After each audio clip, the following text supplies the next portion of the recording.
श्री सुखदेव जी समझा करके कहने लगे, हे राजन परीक्षित,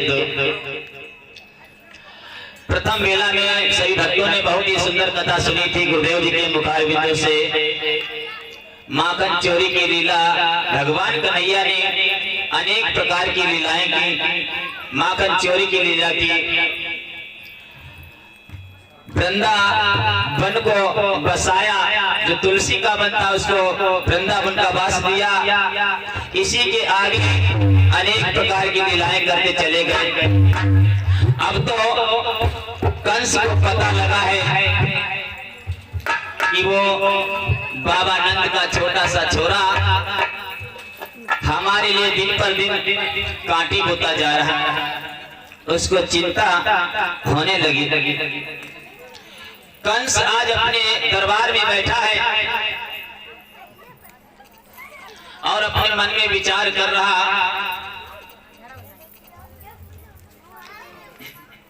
इधर हमारे भैया हरिओम जी की तरफ से भगवान की कथा में 21 रुपए का दान आया है। परमपिता परमात्मा से प्रार्थना करता हूँ, प्रभु भक्तों का हाथ सदैव धर्म की ओर बढ़ता रहे। जिस समय कंस आज दरबार में बैठा है उसी समय देव ऋषि नारद का आना हुआ, और जैसे ही देव ऋषि नारद को आज देखा है, कंस ने एकदम से उठ के खड़ा हो गया, आसन दिया। कहने लगे, देव ऋषि नारद, क्या बात है, तुम्हारा चेहरा कुछ उतरा सा लग रहा है। कंस कहने लगा, क्या बताऊं तुम्हें, मेरे कुछ समझ में नहीं आ रहा। अरे कोई रोग लगा है तो वैद्य से जाकर के दवाई ले लो। महाराज बात वो नहीं है। तो बात क्या है कि ओ कंस राजे, दिन दिन तेरी और ये तेरी दशा बिगड़ती जाती है, और दिन है बसंत में खिलने का कलकली गुजरती जाती है।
मेरे भगवत प्रेमियों, आज देव ऋषि नारद ने कहा, अगर तुम्हारे दिल में कोई रोग लगा है तो वैद्यराज से जाकर के दवाई ले लो। अगर शंका है किसी दुश्मन की, धावा करके उसे हरा दो। बात क्या है? कंस कहने लगा, प्रभु बात वो नहीं है। मैंने अनेक प्रकार के अपने दूत भेजे, लेकिन कोई वापस आकर के किसी ने ये नहीं बताया कि कन्हैया गोरा है कि काला है, पतला है कि छोटा है कि मोटा है। किसी ने आकर के मुझे बताया नहीं वो कैसा है। देव ऋषि नारद कहने लगे, अब तो मेरे समझ में एक ही उपाय आता है।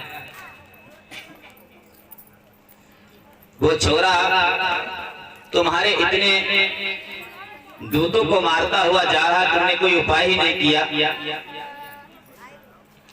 कहने लगे, मैं क्या उपाय करूं, मेरे समझ में नहीं आ रहा।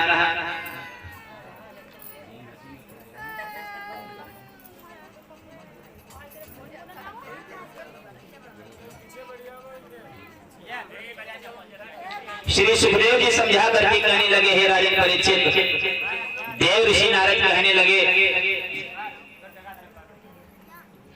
तुम एक काम करो, क्या तुम उस छोरा को एक पत्र लिखो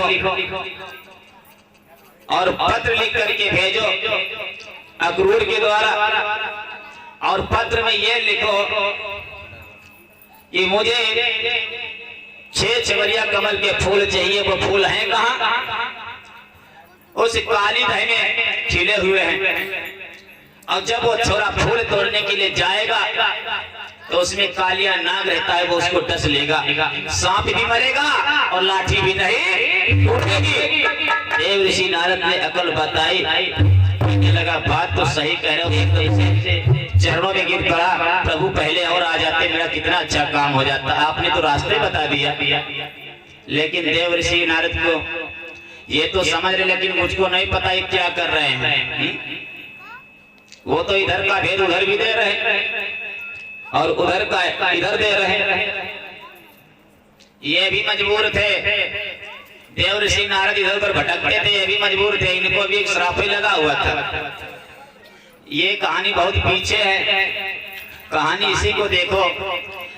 आज कंस ने जब पत्र लिखा है और अक्रूर के द्वारा पत्र भिजवाने के लिए सोचने लगा, उसी समय देव ऋषि नारद आज वहां से चले जाते हैं।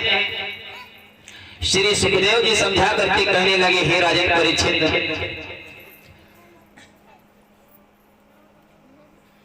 समय तो आ गया, पत्र को लिख करके अक्रूर को दिया और अक्रूर ने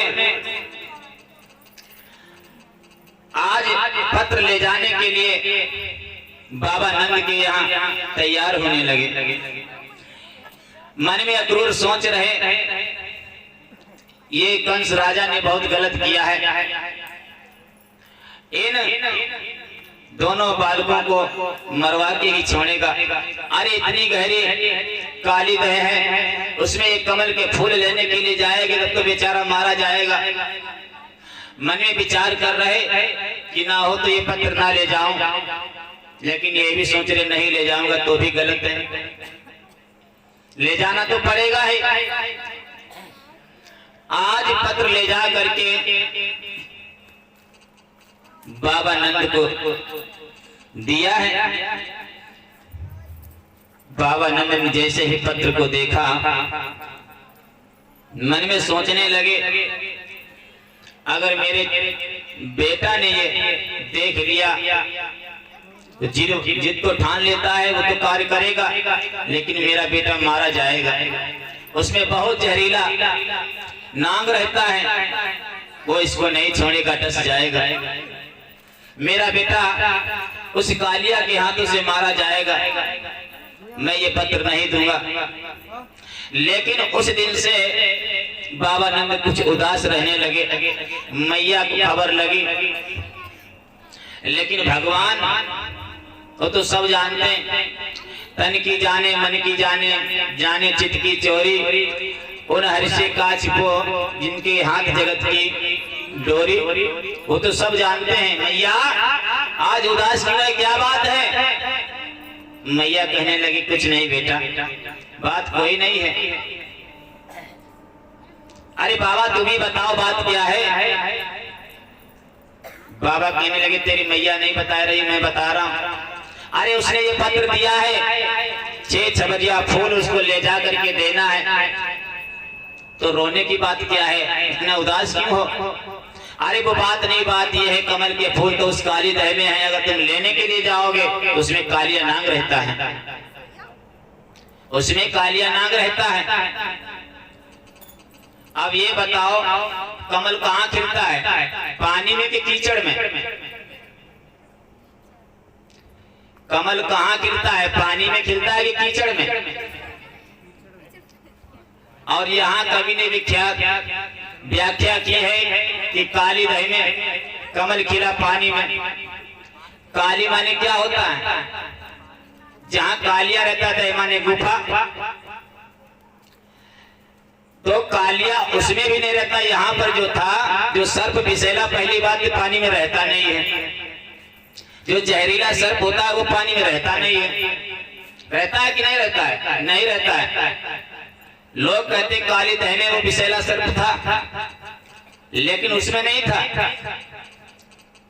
वो दह माने होती है गुफा, और काली माने कालिया, यानी वो कालिया नाग उस गुफा में रहता था। यमुना नदी के किनारे जो गुफा थी उस पानी में नहीं रहता था। अब तो भगवान श्याम सुंदर कहने लगे कार्य तो पूरे करना पड़ेगा, योजना बनाई है। ये क्यों ना आज हम ग्वालों के लोग लेकर के आज वहां कोई खेल खेले। श्री सुखदेव जी समझा करके कहने लगे, हे राजन परीक्षित, समय वो आ गया। भगवान कन्हैया आज मनसुका को बुलाए हैं। मनसुका, अरे वो मनसुका, आवाज दी है। हाँ भैया। अरे सुना है, आज एक काम करेंगे। हाँ, तुम्हें पता है आज कोई खेल खेलेंगे हम। खेल? हाँ। ऐसा कौन सा खेल खेलो? चला, आज इच्छा चल रही खेल खेलने की, चलोगे? हाँ, क्यों न चलेंगे। मनसुका, हाँ भैया। तेरे साथ जितने भी मित्र हैं, छदामी, ये कहाँ हैं सब?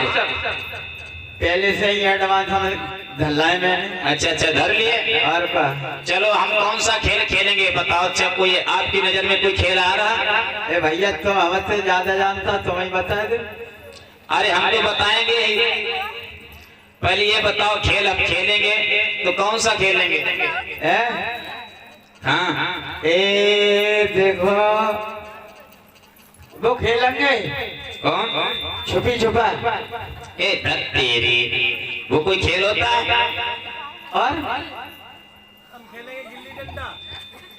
तू भी बीच में गिल्ली डंडा कोई खेल है?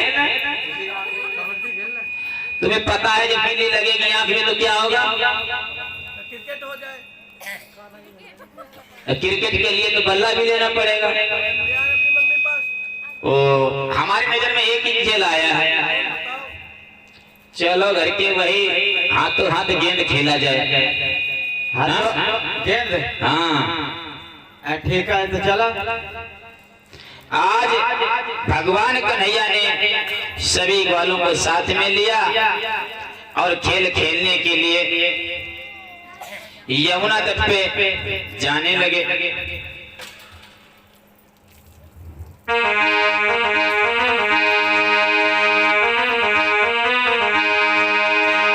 मनसुका कहने लगा, तुम्हें पता है गेंद को जब खेलेंगे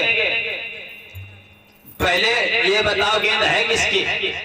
मनसुका, हाँ भैया। ये बता तू गेंद लाया है? एक बात बता। हाँ, तू खेल खेलने के लिए जा रहा हो? अरे मैंने तो ये सुना था, छदामी ने बताया गेंद तेरे पास बहुत सुंदर एक रखी है। वो रखी है, वो तुम्हारा नाम है। क्यों? वो तो हम अकेले में खेल लेता। देखिए, कोई नहीं बनेगा। हमारी तुम्हारी दोस्ती किस बात की है? तो गेंद दे। देख बात सुन, तू अपनी गेंद ले चल। हमें वादा करता हूँ अगर गुम हो जाएगी मैं तुमको ला करके गेंद दूंगा दूसरी। यानी हम अपनी गेंद दें? हाँ हाँ। तब तुम खेलो आए। हाँ हाँ। तुम्हारे फोन पे ना बता देते तो हम लेके आते पैगाम थे। जहाँ बताएगा बाद बता दी, जल्दी कौन तैयार कर ले। ओ तेरे, जब हम फोन पे बता दे तो तुम अलीगढ़ से लेके आते। और एक और बात होता है। हाँ। जो हम पे है। हाँ। भाई देंगे ना बेटा। अरे छदामी, समझाओ ना मनसुका को। अरे गेंद दो ना। हम ना देंगे। अरे तू बताना गेंद आखिर कैसी तेरी गेंद है कि तेरी गेंद गुम हो जाएगी, मैं दूसरी ला करके दे दूंगा। देख भैया। हाँ हाँ। गेंद देंगे तो एक शर्त पे देंगे। कौन सी शर्त? खोई गई तो भाई ले लेंगे। ये कोई बात नहीं, खो गई तो वही, वो कहाँ से ले? वो तो खो ही जाएगी, लाएंगे कहाँ से? वो तुम जानो भैया। एक काम कर, बोलो। ये गेंद तो नहीं ला सकते, लेकिन गेंद अगर गुम हो जाएगी दूसरी ला देंगे, ये हम वादा करते हैं। तो फिर खेल वो कैंसिल कर दो। अरे भैया, तू लगता है छदानी, इसको समझाओ ना। गेंद नहीं देंगे, पहले जगाओगे भाई देंगे तो देंगे। अच्छा ठीक है, गेंद तेरी गुम हो जाएगी, वही देंगे वही देंगे वही देंगे। ठीक है तो ले।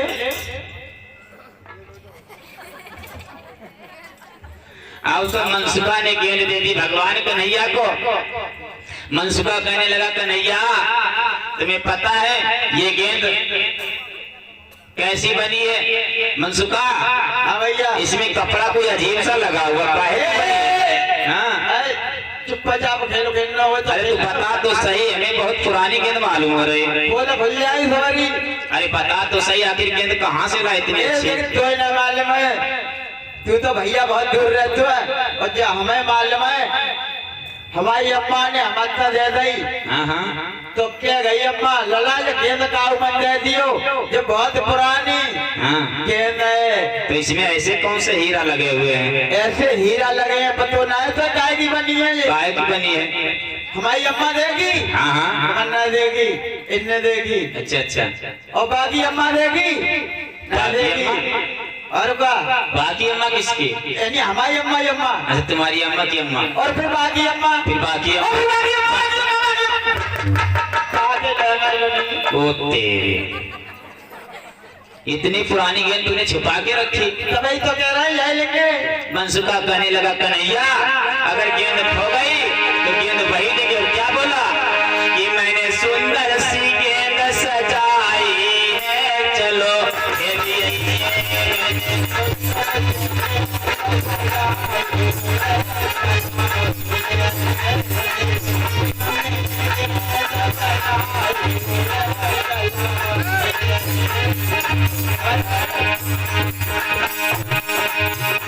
मैंने सुंदर सी गेंद सजाई है, चलो खेलिए। मैंने सुंदर सी गेंद सजाई है, चलो खेलिए।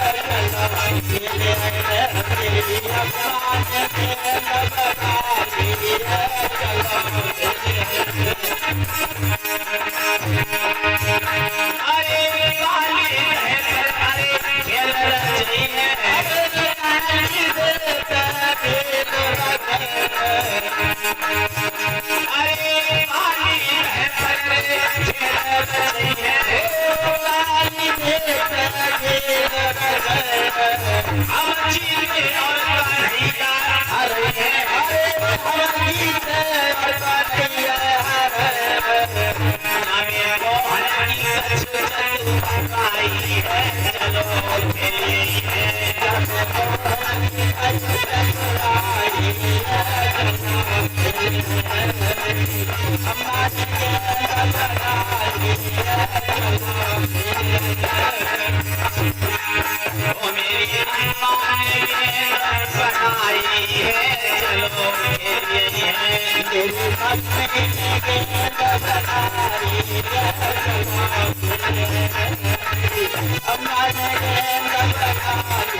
मनसुखा कहने लगा, कन्हैया मेरी अम्मा ने बहुत सी सुंदर गेंद बनाई है, अगर गुम हो गई मैं तुझसे यही लूंगा। और देखो आज इतनी भीड़ है और भगवान के नाम पर ताली नहीं बजती, अभी सर्दी है इससे। अरे ये साल के अंदर से हाथ निकालो मैया चाची। जाके अब की बजाएंगे। अच्छा जी, एक बात याद आ गई। एक सेठ जी थे,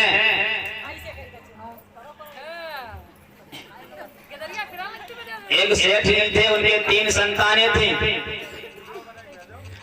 उनकी 3 संतानें थी, 2 लड़का और 1 लड़की। लेकिन बेचारे सेठ जी ने क्या किया, उनकी 80 वर्ष की उम्र हो चुकी थी, यानी भगवान के पास जाने वाले थे। उन्हें पता हो गया था कि आज नहीं तो कल चले जाएंगे। लेकिन उन्होंने एक काम किया था, क्या?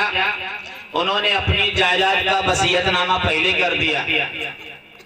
वसीयतनामा ये किया था कि हमारी जितनी भी जायदाद है इसका आधा हिस्सा हमारे बड़े बेटे को मिले और जायदाद का चौथाई हिस्सा छोटे बेटे को मिले और जायदाद का 5वां हिस्सा जो हमारी लड़की है इसको मिलना चाहिए।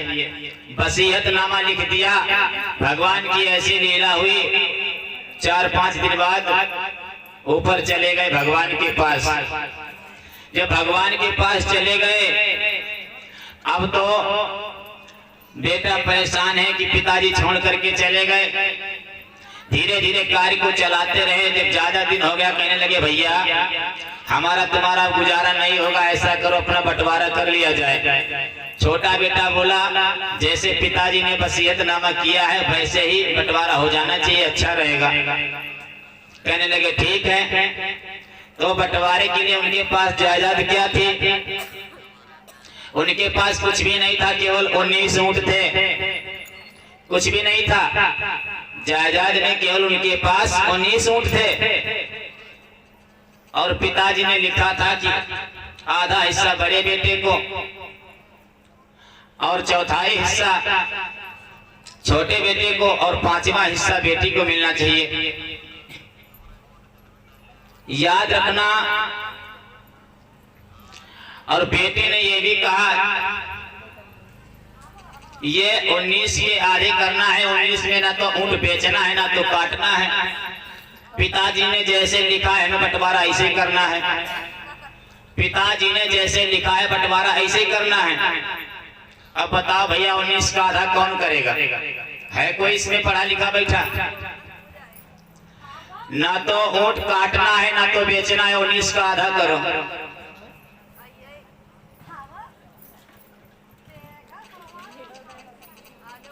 बहुत से भैया लोग बैठे हैं, बहुत सी माताएं बहनें बैठी हैं। याद रखना, बेटों ने बंटवारा नहीं कर पाया। जब नहीं कर पाया तो ग्राम पंचायत के जो मुखिया होते हैं उनको बुलाया। पंचायत बैठ गई। जब उन्हें बुलाया है, बुलाने के बाद में पंचायत बैठी तो वही कहा गया कि जायदाद आपकी क्या है? बता दिए कि 19 ऊंट हैं। अब 19 ऊंट तो एक उसमें से मुखिया जी बोले बेटा एक बेच लो, उसका पैसा आधा आधा कर लेना। छोटा बेटा कहने लगा यही करना होता हम तुम्हें क्यों बुलाते, हम खुद बेच के कर लेते। यही करना होता तुम्हें क्यों बुलाते, हम खुद कर लेते। पिताजी ने जैसे लिखा है ऐसे ही बंटवारा करना है, ना तो ऊंट बेचना है ना तो काटना है। सब चक्कर में पड़ गए भैया, बंटवारा नहीं हुआ। अब प्रधान जी ने जब बंटवारा नहीं कर पाया, उसके ऊपर के अधिकारी आने लगे। धीरे धीरे पंचायत को 7 दिन हो गए लेकिन बंटवारा नहीं चल पाया। सुबह बैठते हैं, शाम हो जाती है बैठे बैठे, लेकिन कोई समस्या ही नहीं निकलती है। 7 दिन हो गए भैया। एक दिन की बात है, पंचायत चल रही थी, उसी गांव से एक महाशय जी निकले। और वो महाशय जी निकले तो देखिए भीड़ लगी है। भैया ये यहाँ भीड़ क्यों लगी है? तो गांव वालों ने बताया भैया वो सेठ जी थे, वो खत्म हो गए, उनकी संतानों का बंटवारा है। कहने लगी संतानों का बंटवारा, तो इतनी भीड़ क्यों है? अच्छा क्या नाम था? बताया अमर सिंह। अरे वो तो मेरा परम दोस्त था, हम दोनों साथ साथ पढ़े थे, कैसे खत्म हो गया? कुछ नहीं, बुजुर्ग हो गए थे। अच्छा अच्छा कोई बात नहीं है, तो क्या है इसमें बंटवारा निकाह करवा दो। कह रहे आज 7वां दिन है बंटवारा नहीं हो रहा। कैसे नहीं हो रहा, क्या बात है, बंटवारा क्यों नहीं हो रहा? कहने लगे लाओ हम करते हैं। क्या है जायदाद? बताए कि 19 ऊंट है, ना तो ऊंट बेचना है और ना तो काटना है। महाशय जी कहने लगे ऐसा करो, मेरे पास एक ऊंट है, ध्यान से सुनना, फिर कहोगे हम समझ नहीं पाए। महाशय जी बोले एक ऊंट मेरे पास है, ये इसमें मिला लो। अब एक मिला लिए, 19 और एक कितने हो गए? जोर से बोलो। 20 हो गए। अब आधा हिस्सा निकालो बड़े बेटे का, कितने बचे? 20 में से 10 निकल गए, 10 बचे। अब चौथाई हिस्सा निकालो छोटे बेटे का। 4 पंचे 5 चक्कू 5 मिले छोटे बेटे को, मिले कि नहीं मिले? 10 बड़े बेटे को और 5 छोटे बेटे मिले, 5 चक्कू 20। अब रह गया लड़की का बंटवारा, तो 4 पंचे, 4 मिले लड़की को, 10 लड़के को बड़े वाले को, 5 हो गए छोटे वाले को 15, 4 लड़की को 19 हो गए। मासे जी बोले मेरा मेरे को वापस करो, मेरा मेरे को वापस करो। 19 का बंटवारा हुआ कि नहीं हुआ? भैया 10 बड़े लड़के को दे दिए और 5 हो गए छोटे लड़के को, 4 हो गए लड़की को, तो 15 और 4 वो 19 हो गए, एक बचा। वैसे बोले मेरा मेरे को वापस करो, मेरा मेरे को वापस करो। अब आप लोग ये चक्कर में पड़ रहे होंगे ये कैसे हो गए? जिस तरह उस एक के बिना बंटवारा हुआ नहीं, और ये भी सत्य है कि वो बंटा भी नहीं। जिस तरह उस एक का बंटवारा नहीं हुआ, और ये भी सत्य है कि वो बंटा भी नहीं है। अब आप सोच रहे होंगे ये एक है क्या? यही तो समझने वाली बात है। ये 19 है क्या? ये 19 हमारे शरीर के अंदर है। मन बुद्धि चित्त अहंकार, अंतःकरण 4 है अपने अंदर। मन बुद्धि चित्त अहंकार, आंख कान नाक जीवा त्वचा, ये ज्ञान इंद्रिया हो गई 5, और 5 कर्म इंद्रिया, हाथ से लेना देना, पांव से चलना फिरना, मुंह से बोलना चालना, एक मूत्र द्वार एक मलक द्वार, 5 ये हो गई कर्म इंद्रिया, 5 ज्ञान इंद्रिया, और 4 हो गए तुम्हारे अंतःकरण। और ये 5 तुम्हारे तत्व हैं, पृथ्वी जल वायु अग्नि आकाश। 19 हो गए, 19 हो गए। लेकिन 19 आपको मिले हैं, लेकिन 19 हैं तो, लेकिन उस एक के बिना अधूरे हैं। वो एक कौन है? वही तो है परमपिता परमात्मा, जिसको आप लोग भूले बैठे हो। जब तक उस एक को नहीं पाओगे, आपके 19 अधूरे हैं, ये किसी काम के लायक नहीं है। जब तक आप उस एक को नहीं पाओगे, आपके 19 अधूरे हैं, किसी काम के नहीं हैं। इसीलिए 19 को मत ढूंढो, उस एक को पकड़ो। उस एक को ढूंढ लोगे तो 19 अपने आप पीछे आ जाएंगे। इसीलिए बोला जाता है भगवान का नाम भागवत कथा में अवश्य बोलना चाहिए। जिस भक्त ने सच्चे मन से भगवान का नाम उच्चारण किया, एक आरती गाते हैं ओम जय जगदीश हरे, उसमें एक लाइन आती है, तन मन धन ये जीवन सब कुछ है तेरा, और तेरा तुझको अर्पण क्या लागे मेरा। गाते हैं, लेकिन इसका अर्थ क्या है? तन मन धन ये जीवन, जितने समय आरती कर रहे उतने समय तो कह दिया, तन मन धन ये जीवन सब कुछ है तेरा, और तेरा तुझको अर्पण प्रभु क्या लागे मेरा। उतने समय बोल दिए, आरती समाप्त हो गई। कहाँ गई मेरी भैंसिया सानी लगानी है, कहाँ है मेरे लड़के? यही तो एक इंसान भूला बैठा है। जिस मनुष्य ने ये समझ लिया ये शरीर, ये धन, ये तन, ये हमारा नहीं, उस परमपिता परमात्मा का है, तो समझो आपका भव से बेड़ा पार है। अब जिसने ये समझा ये हमारा सब कुछ है, तो अहंकार में डूबा है। एक माली था, उसकी बहुत सुंदर बगिया थी, और बगिया में हरी हरी घास थी। कहीं से एक गाय आ गई, उस बगिया में हरी हरी घास खाने लगी। जब हरी हरी घास खाने लगी वो गाय, तो माली हाथ में डंडा लेकर के दौड़ता हुआ आया, और गाय माँ को जोर जोर से पीटने लगा। गाय माँ को पीटने लगा। भगवान की ऐसी लीला हुई, गाय आगे कुछ दूर ही आगे बढ़ी, वो मर गई। और जब मर गई तो उससे कौन प्रकट हुआ? गौ हत्या। जब गौ हत्या प्रकट हुई, कहने लगी दुष्ट पापी तूने मुझे मारा है, अब ये गौ हत्या तेरे ऊपर सवार लेगी।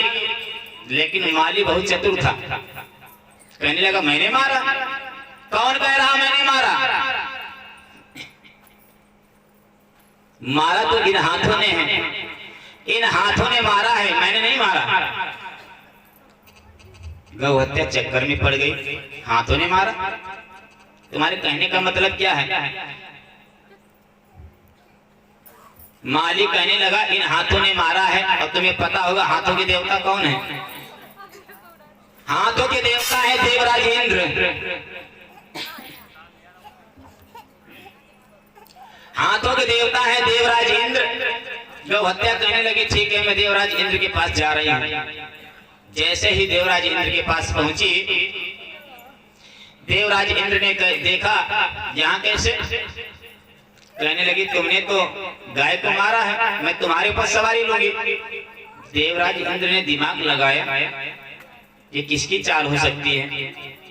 अच्छा वो माली तुम मेरे पास आई हो क्योंकि तुम हाथ के देवता हो ना। अगर हाथ नहीं उठते क्या गाय को डंडा चल जाता? नहीं चलता। देवराज इंद्र कहने लगे ठहरो अभी थोड़ा समय और है। क्या इसमें दोष मेरा नहीं है, फिर किसका दोष है? अगर तुम्हारा मन नहीं करता कि हाथ उठ जाते, अगर तुम्हारा मन नहीं करता तो क्या हाथ उठ जाते? माना आपका मन है भोजन खाने का, अगर मन ना हो क्या भोजन खा लोगे? नहीं खाओगे। जब तक मन नहीं करेगा तब तक हाथ कैसे उठ सकता? इसमें मेरा कोई दोष नहीं है। तो गौ हत्या कहने लगी मैं क्या करूं? मन के देवता कौन है? ब्रह्मा जी के पास जाओ। गौ हत्या चले ब्रह्मा जी के पास। ब्रह्मा जी ने जैसे देखा, अच्छा गौ हत्या आई है, मेरा दोष है। दिमाग लगाया ब्रह्मा जी ने, दिमाग लगाया कि ये किसी चतुर माली की चाल है। कहने लगी ठहर जाओ, इसमें मेरा कोई दोष नहीं। क्यों? अगर ये पैर चल करके आगे न जाते, क्या मन, अगर मन तुम्हारा कर भी दे, चलो मैंने कह दिया मैं भोजन खाऊंगा, और जब तक मैं चल करके नहीं जाऊंगा भोजन आपके पास आ जाएगा? नहीं आएगा।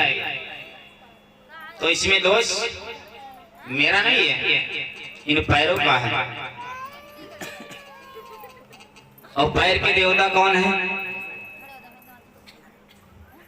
साक्षात भगवान विष्णु। हम लोग किसी मान के ब्राह्मणों के चरण के स्पर्श करते हैं, चरणों में भगवान का वास होता है, भगवान विष्णु का वास होता है, इसीलिए चरण स्पर्श किए जाते हैं।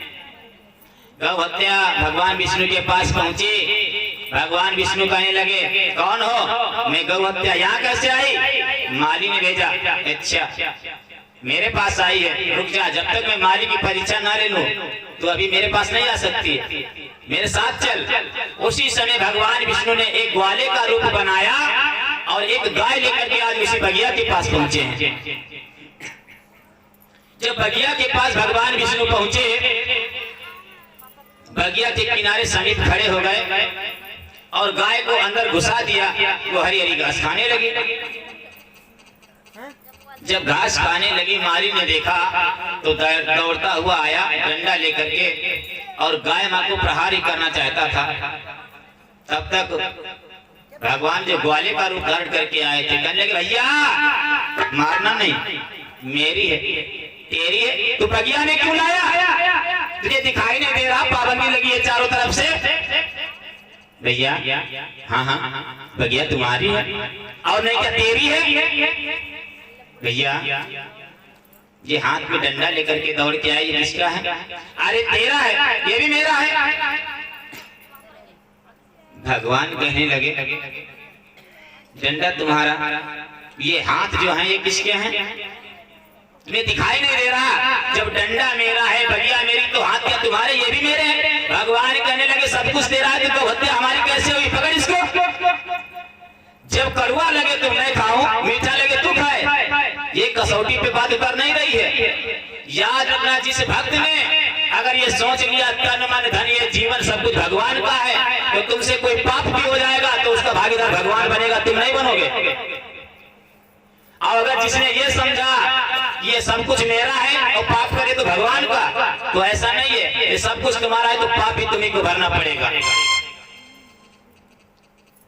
तो याद रखना, तन मन धन ये जीवन सब कुछ है तेरा, और तेरा तुझको हर पर क्या लागे मेरा, इसका अर्थ यही है। तो सभी भक्त ऊपर हाथ उठा करके एक भजन बोलेंगे।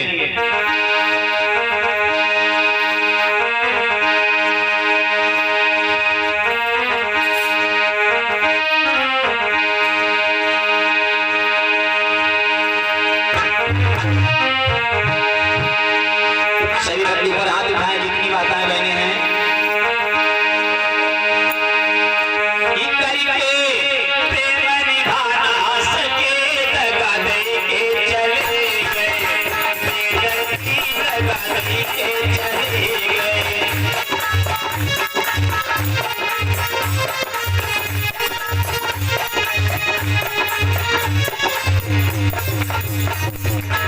इतना समझाने के बाद में हाथ ऊपर नहीं उठे।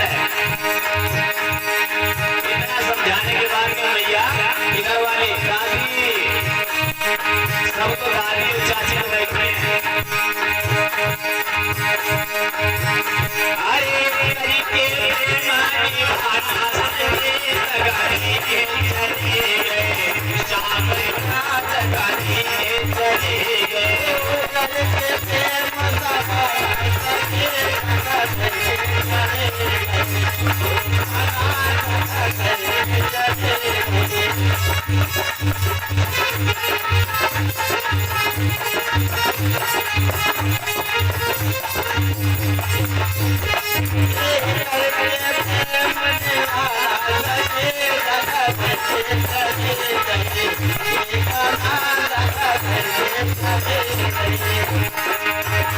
अरे हर पल है अब रोना रोना, हर पल है अब रोना रोना, हर पल है अब रोना रोना, हर पल है अब रोना रोना। भूल गए मोहे श्याम सलोना, भूल गए मोहे श्याम सलोना।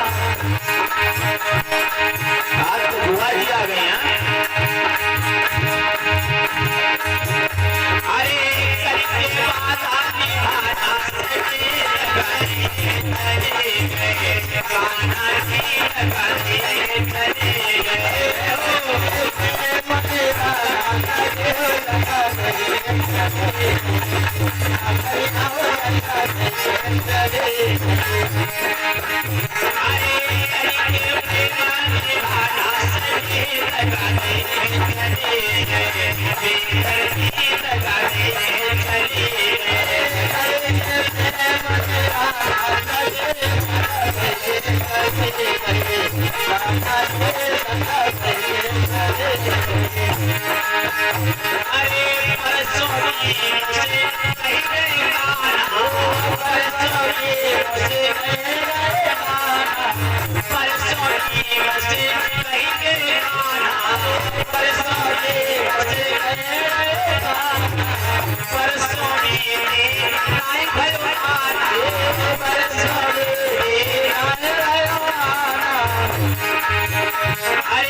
अरे हर पल है अब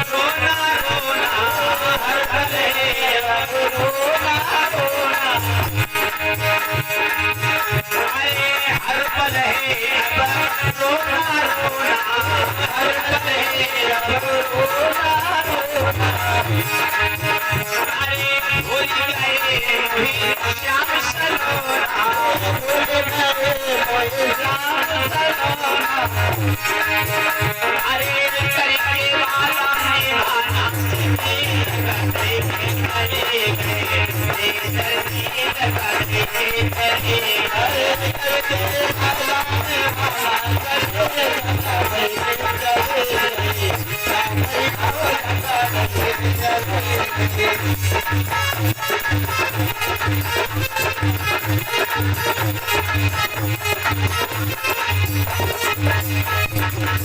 बोले ब्रह्मदेव बाबा की। ओहो आज तो बुआ हमारी नाच गई हैं। हमें नहीं पता रहा है बुआ का जो पहले दिन से बुलाई लेते हैं। आज बला आवाज नचाई ले और नाची खूब नचा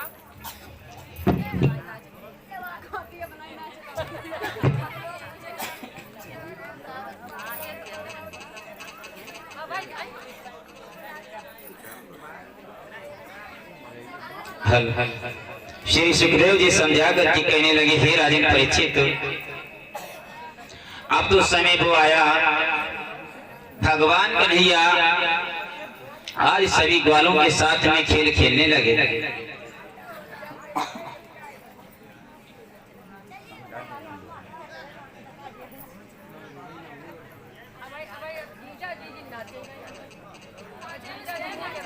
जब भगवान कन्हैया खेल खेलने लगे हैं इधर यमुना तट के ऊपर खेल खेलने लगे। खेलते खेलते आज मनसुखा को ही चोर बना दिया भगवान कन्हैया ने।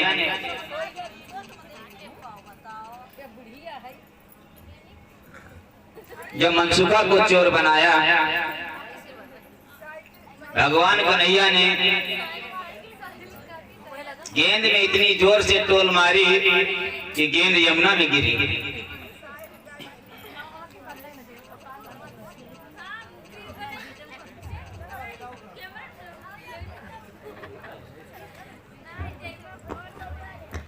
जब गेंद यमुना में गिरी है अब तो मनसुखा चिल्लाने लगा बहुत देर है ये घंटा देखा। अरे अरे अरे क्या हो गया? मैंने कहा कहीं अरे बात तो सुनो। बात भी सुना बता कर रहा हूं देख ले मारो मारो। अरे मनसुखा हाँ भैया तो मेरा पीताम्बर तो छोड़। जब बता हाँ हाँ मैंने पहले ही तय कर ली कि जी मेरी गेंद हाँ, मेरी बोलो। जी गेंद खोई न जाए। अब जाए कोई लाएगी देव। अरे पहले पीताम्बर तो छोड़। पहले पीताम्बर ना पहले गेंद जा हाथ में दे जल्दी और ना एक ही में गेंद ए पैसा बाद में पहले गेंद। पैसा की बात यहाँ लड़े पड़े हैं इतने बताए पैसा बाद ही हाँ? गेंद की ज्यादा कीमत है तुझे ना मालूम।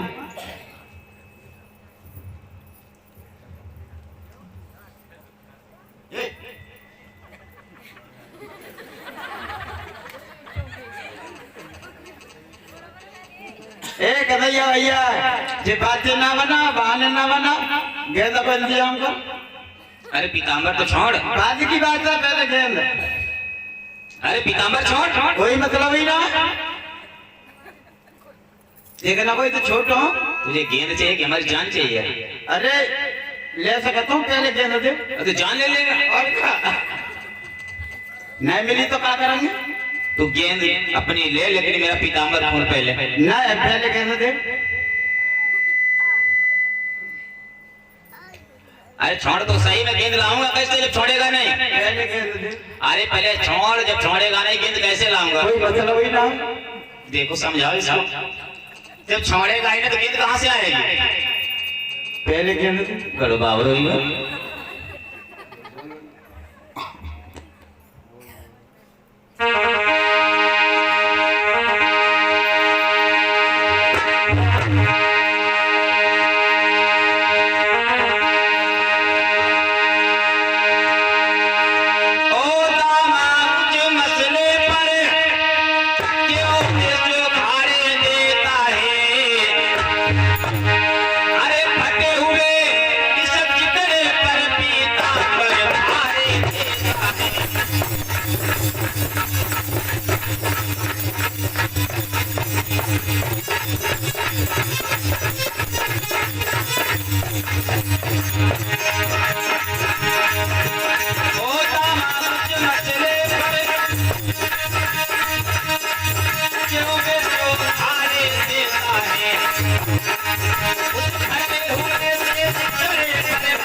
अरे मेरी कमर को छोड़ पगले, वरना अब मेरी बीमारी है। तो एक तमाचा लगी बैठो तो मैं खत्म हो गए, समझदारी है।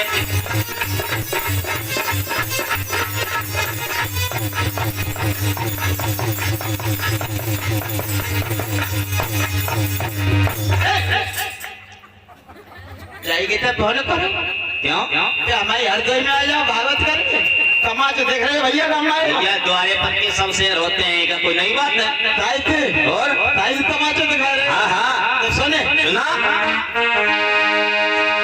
और यदि माखन तूने खाया है हाँ हाँ अरे बताना क्या करेगा? और यदि माखन तूने खाया है तो छाक यदि तू एक तमाचा मारेगा तो मेरी लाठी हिलती है। अच्छा और माखन तूने खाया है तो छाक अपनी हिलती है। सुना भैया तू एक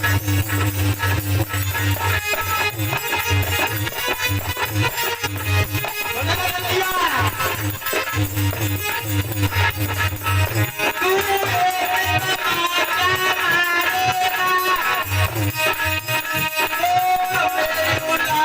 हिलती है। और माखन तूने खाया है तो छाक अपनी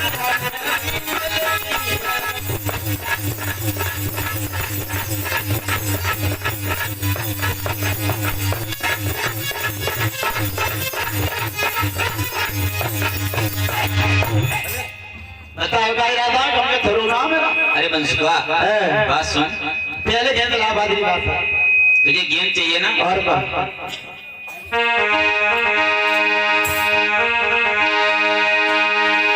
आज भगवान कन्हैया उसी समय कदम के वृक्ष के ऊपर चढ़ जाते हैं और चढ़ने के बाद में आज उसी काली दही में छलांग लगाती है। कि कूदे यमुना में, कि कूदे यमुना में, कन्हैया लहके मुरली कूदे।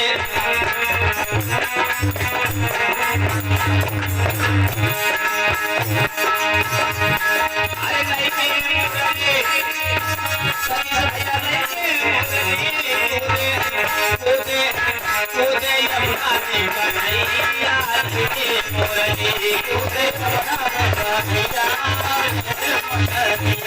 अरे लहके मुरली से भैया लहके मुरली कूदे, कूदे यमुना में, कन्हैया लहके मुरली कूदे यमुना में, कन्हैया भैया लहके मुरली। अरे आजे वाले वाले घरों में आजे खूब छिपावे, ये आजे वाले वाले घरों में आजे खूब छिपावे, आजे वाले वाले घरों में आजे खूब छिपावे, ये आजे वाले वाले घरों में आजे खूब छिपावे। अरे एक दिन जाएंगे घर में बताई भैया को पुकारे तो भैया तेरे मुरली तूने बड़ा महंगा भैया भैया लगे मुरली तूने बड़ा महंगा भैया भैया लगे मुरली। अरे लगे मुरली से भैया लगे मुरली तूने बड़ा महंगा भैया भैया लगे मुरली।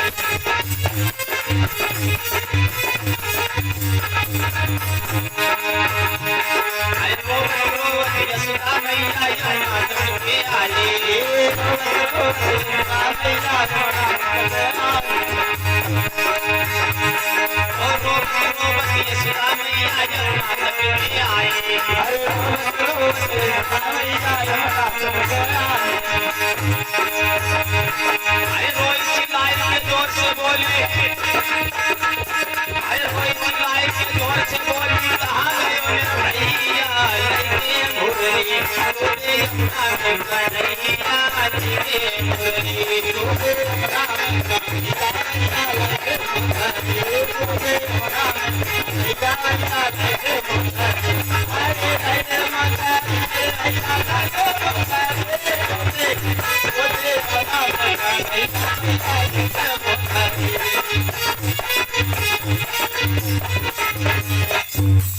आज जैसे ही आदि मैया यशोदा यमुना तट पे आई है रोते रोते, अपने कान्हा को जब नहीं देखा है मैया रोने लगी। बेटा तू कहाँ चला गया? तुझे पता नहीं है इस यमुना के अंदर, इस काली तह के अंदर कितना बड़ा जहरीला सर्प रहता है। मैया रो रही, परेशान हो रही। और इधर हमारे बाबा श्री जी की तरफ से भगवान की कथा में 101 रुपए का दान आता है। जल्दी कर दो, जल्दी है वो कथा है। भगवान से प्रार्थना करूंगा प्रभु इन बुजुर्गों का हाथ सदैव हमारे सर के ऊपर बना रहे, इनका आशीर्वाद मिलता रहे।